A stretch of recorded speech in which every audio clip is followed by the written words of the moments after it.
All right, we're here with Jeremiah today, and we're going to be talking about cold weather application for the applicators out there that like to spray the open cell products. So we've got, our Quick Shield 106. We still have some people spraying kind of the first generation 108, and then we have most of our customers out there spraying the Yield Monster. So maybe you could walk us through what do the applicators need to know about spraying any one of those three products in cold weather?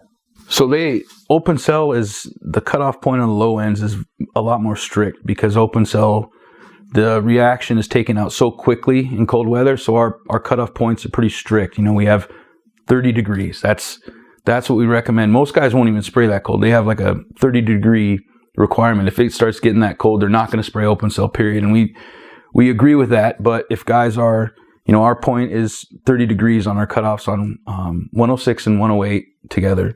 So it's more important to heat the barrel temps to the hotter end. So we say the requirements for all those products is 70 to 90 degree barrel temps. Okay. When you're spraying at cold weather, 90 degrees. Like you get them as hot as you can. Yeah. You get them as close to 90 as you can prior to spraying because it's going to help you in the long run. Okay. And as an applicator, what do you do to kind of precondition? Because it sounds like precondition is a big thing then.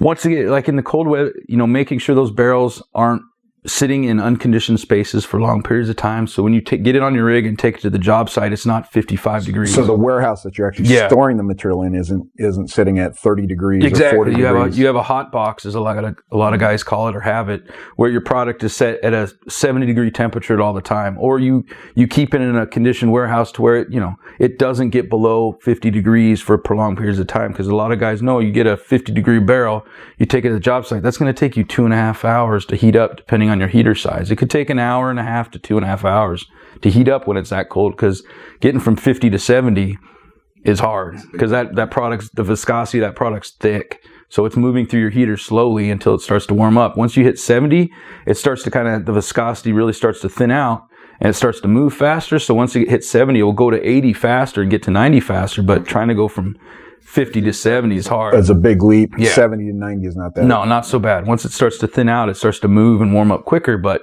if you get to the job site and it's already 70 degrees, getting to 80 or 90 is no problem because that product's already ready to go. So you have to make sure that you're preconditioning it before it even gets on your rig, especially in cold weather. Because like I said, if your cutoff point is 30 degrees and you're spraying at 32 degrees, like I said, you have to be on the higher end of barrel heats, processing parameters, and all that kind of stuff. What can the applicators do out there if let's say it's a 20 degree day? I mean, do they just not show up, or can they preheat the building, or what? They can open cell. It's definitely almost a requirement to preheat the building. If you're spraying at 20 degrees, we don't recommend it ever to spray that cold. But if once again, like with 112 or 118, if you preheat the area, you're giving yourself a little bit of leeway. If it's 20 degrees and that substrate's 30 and you heat it up to warm enough to, above, 40 degrees, you're within the parameters and it's going to work well. Now, if you go out there and everything's 20 degrees and you just, plug in your pumps and you start spraying, is that going to work? No, because it's outside our processing parameters. But like I said, if you take those precautions, it's going to work. It works well at cold weather, but there still is that wall you're going to hit. The pun, you're spraying against, you're going to hit a wall. The products, there's like a stopping point when the product's not going to be able to expand. It's not going to be able to perform because the reaction of the product sucked out so quickly by the cold weather. It's just going to fall on its face basically because it can't react. So now, real quick review on the types of heaters you recommend for heating that job site. Like I said, I don't recommend diesel heaters. That's the only thing we don't recommend because diesel heaters add moisture to the air. So if you have a propane heater or a space heaters take a little longer to heat up, of course. But the only one we really don't recommend is a diesel heater for that reason. It adds too much moisture. It becomes part of the problem that you're trying to fix so you can spray foam. So okay. And then what about so we talked about 106 and 108 having that kind of 30 degree. Is the Yield Monster kind of the same as 108? Yeah. Okay, so they all kind of fall in that. Once it hits about freezing, that's when you got to start warming up that building, or you're not spraying that day. Exactly. Yeah. Okay. Is there any other tricks or tips that the guys can do? I know we talked about on on the closed cell side of making sure you keep that hose kind of all wrapped up until you need it. Same thing. It has the same concept of taking the extra precautions to make sure you can apply a good product. Like you said, leave the stuff in the rig that's heated. Close your doors. Make sure everything stays warm before you pull it out. Don't pull out 300 feet of hose with 200 outside an hour before you spray when it's 30 degrees. Those precautions. And when you quit spraying for an extended period of time, go coil up the hose at a minimum to try to... Yeah, if you keep it together, it's going to stay warmer all together. It's, you huddle it together, the warmth of the heater is going to keep it warm. I mean, I know most guys that won't pull the whole hose in the trailer, but try and mitigate. If you're an insulator, you probably have fiberglass. Like a lot of guys, they'll wrap... If they've got extra fiberglass, they'll tape a couple bats and they'll wrap the line with fiberglass because that's going to keep the heat in longer. Hey, we actually found a use for fiberglass. we did. It's a good use for fiberglass is to keep the hoses long enough to spray foam. Or step up and just buy a nice insulator hose. To buy a nice if you're spending the money to spray product that cold, like spending the money to ensure that you're going to get a good product, like I said, it makes sense. So okay, what about drum heaters? What's your recommendation on drum heaters? It's this drum heaters. It depends. Like the band heaters are bad in my eyes because they spike and it only heats one section of the drum. You got a 4-inch band that goes around it. They're good, but in cold weather it's a little bit harder. So that's why in those cold weathers, they have the blankets that cover the whole drum, and that's the best option is to be able to plug that in. And it heats everything to a set point, or you can have the adjustable ones. But most guys have the set points because they know they plug that in, they walk away. It's never going to go above that. So let's talk about those blankets. So a little bit more detail. How much are they? Like $500 to $700. $500 to $700. And if you have a blanket, then you probably don't have to recirc as much, or it takes almost no time at all. Yeah. Or you just set it. I mean, how does that work? You just set it to 90 and then you're good. That drum. Well, I think there's different set points. You have 70, 80, 90, 100, and then you have an adjustable one. So you can get ones for pretty much whatever you want to do. So like a lot of closed cell guys, of course, would never get the 90 to 100 degree ones. Yeah, it's too hot. It's too hot for the closed cell products. But open cell in the cold weather, if you have a 90 degree set point, it's never going to reach 90 degrees because of how cold it is, but it's going to get, mid 80s, 80 degrees, and that's perfect. So at that point, you probably don't have to worry about recirculating then. You're at the job site, you just turn on the mixer, mix it for 15, 20 minutes or whatever it takes, and you're ready to spray at that point. Any other piece of advice on the open cell side? So, I know some guys in the colder climates too, they'll have timers on their barrel blankets. So say they're going to start work at 6 o'clock, they'll have a timer on the blanket. So the blanket comes on at 4:30. Mm-hmm. So by the time they get there, that blanket's been on for an hour and a half and that product is significantly warmed up. Instead of showing up at 6, you get it on the rig, you get everything plugged in, and you get to the job site and it still hasn't reached temperature. Some guys, that's another precaution guys have taken, because then, like I said, the stuff automatically comes on in the shop. It heats that barrel up, so when you pick it up and put it on the rig, that thing's been on for an hour and a half, so it's already significantly warmed up. So that's another thing guys can do. Is that an alternative? Like if somebody doesn't have like the heated warehouse or hot box at night? It is. If you don't have that option of a heated warehouse or hot box, it is a good option. Just spend the money, get a blanket. Yeah, get a blanket, set a timer, and that thing will come on an hour before you come in the shop. And when you get there, it's already... Let's talk about what if I'm an applicator. I don't take... Let's say my warehouse is cold, my drum's at 55 degrees. I show up on that job site, and I put the mixer in, and I run my hose out, and I just start trying to spray. What am I expected to see out of the product at that point in time? Very slow expansion. You're going to lose thousands of board feet on the yield side because the product's not going to move how it needs to because it doesn't have the heat. So if you spray at 60 degrees and no matter what you set your heats at, it's not going to compensate. You're still going to have slow product, lower yields. It's going to perform, but it's not going to perform the way we promised that it performed. So that's the reason. You're not going to see a pop like it. It's not going to pop. It's going to kind of have a slow, a second to second and a half expansion on slower than it normally would. It's going to move a little bit differently. It's cold. It's not going to do everything we promised. You see a thicker skin on the outside. It's going to almost to the point where you think it might be a closed cell skin because it's going to, so much of that reaction has been sucked out by the cold.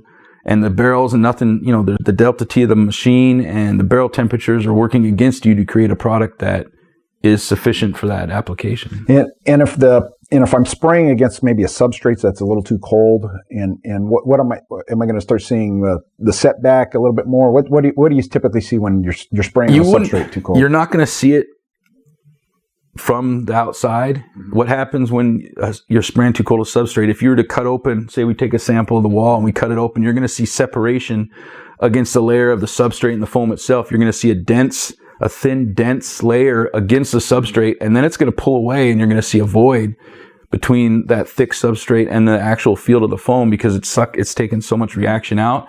Part of the product is sticking, and then the part that starts to cool off will pull away. So you're going to see, a 1/4 inch void between the substrate and the product. So if I'm an applicator, when do I need to start looking? So, okay, I get to my job site, I spray out I get my little reaction time going, and I'm spraying against the substrate. Is maybe that first or second cavity, I do 2 or 3 cavities, and then kind of 4 or 5. Do I need to start cutting it out to kind of see, make sure that you're going to see it it'll pop off. You spray a cavity and it expands nice and goes up there and everything sits. What you're going to see is you're going to be able to see it kind of move off the substrate. You're going to see it, instead of set back like we want it to a little bit, it's going to come at you a little bit because it's not sticking 100% because you're going to have that 1/4 inch. So instead of getting an 1/8 of an inch of setback, you're going to get a 1/4 to 1/2 inch, and you're going to notice it. It's going to come out at you because it's not sticking properly. It sounds like the typical behavior of a lot of our competitive products out there. But when do they need to start looking at it? Is it about the 35 degree of 35 degrees, where they start need to look and at least be aware of that, hey, spray the first few cavities, and if you start seeing we say 40 degrees because a lot of guys already have a 40 degree kind of cutoff point. So we've used that. Okay, at 40 degrees, really start paying attention to... Pay a lot more attention to what the product is doing. Take the time, cut out some samples, make sure it's getting good adhesion. If it's not, then you look at preheating that job site. Look at your drum temps. Drum temps, barrel temps. Is your hose temps and your heater temps also set to make sure everything's... A lot of times, guys, our products love heat, and a lot of times when they run into stuff like that, it's because they don't give it enough heat. Yeah. Like the open cell products, they can run in the wintertime, they can run 140 to 160 degrees on the set points. And do a lot of people just get afraid, like they'll stop at like 131. I can't. It shouldn't take that much heat. I'm like, they can take it. Give it the heat. Like our products run hotter than every other product. Yield Monster loves heat. And heat. Even our closed cells love heat. Like it's the opposite. Some guys spray really cold. We spray warmer. Yeah, that's just the way they work. Don't be afraid. Don't be afraid to give it heat. That's what it wants. When should an applicator call you? Whenever they want, really. I mean, if they have concerns about spraying that cold, they should call us right away. If you're getting to the point when you're concerned or you have questions, call us. Like 40 degrees, if you have any questions, call us. Let us answer your questions. Oh, can I do this? Yes, you can, but you should be doing this. Call us. And most guys know that they need to take those precautions, but sometimes they don't because they just, they haven't had enough time in those areas to really know. Just call us and ask the question so we can let you know. Like, yes, you should. No, you shouldn't. Or please don't. So keep yourself out of trouble. Yeah, pretty much. Hey, let's talk quickly on the bidding and estimating side. So the sales guys out there actually selling, different projects. They need to start compensating for understanding what yield that they're calculating and what the product is capable of. What can you maybe walk us through or walk them through of, hey, when you got like a product like a Yield Monster, if you're getting this amount in the summer, then you can expect about this much in the winter depending on your temperature. In the summer, we're seeing 23,000 to 26,000 board feet on average. In the winter, we drop, like I said, when we're going below our set points, which is 25 degrees, if guys are spraying that cold, you're going to see a significant drop off to 21,000. Like a significant drop, like from 23 to 26 is a big drop. So if you don't take the precautions, like say you're spraying at 20 degrees and you don't heat the substrate, be prepared to get 20,000 board feet, 20,500 board feet. Just be ready for it. But like I said, if you take those precautions, you'll go back into the realm of where we like you to sit. So anywhere from a 10 to 20% drop when you start getting those colder climates. Exactly. So if you're bidding and estimating, you need to understand that because that's a huge difference in what your job site costs for 2,000 board feet is a big difference. Big difference when you're calculating product cost. If they don't take those precautions, be prepared. for what you're going to see. If you don't heat the substrate, you don't warm your barrels in. Okay, so what if they do all that? I mean, can they still expect, okay, if I got a guy and let's say he's consistent, I got this applicator who's consistently hitting, let's say, 22.8 all summer long, and then he's doing everything right. He's got 90-degree drum temps, maybe preheating that building, and then he's spraying. Is he expected to see about the same, or a little bit? He's going to lose a few hundred board feet opposed to a few thousand board feet. Okay, so he might go from 22.8 down to 22. Yeah, 22.5, 22.4. You're going to still lose a little bit just because the mechanics of the product, like we can compensate, but it's still very, very cold. So it's still going to have some effect on the product. Now, if you take the precautions, is it going to be, like I said, is the percentage going to be so great? No, it's going to be closer to what you want to see, but there's still a little bit of slippage there. And this is where the operation side of the company needs to make sure that the sales guys are bidding what the applicators can get out there on the job site, and having a good knowledge or information of that. Have a realistic view of what's going to be happening. And so, okay, maybe we need to be getting a few more dollars out of our projects during the winter because of stuff like that, but also make sure that they're doing everything they should be so that we're maximizing with the product capability during those winter conditions. Exactly.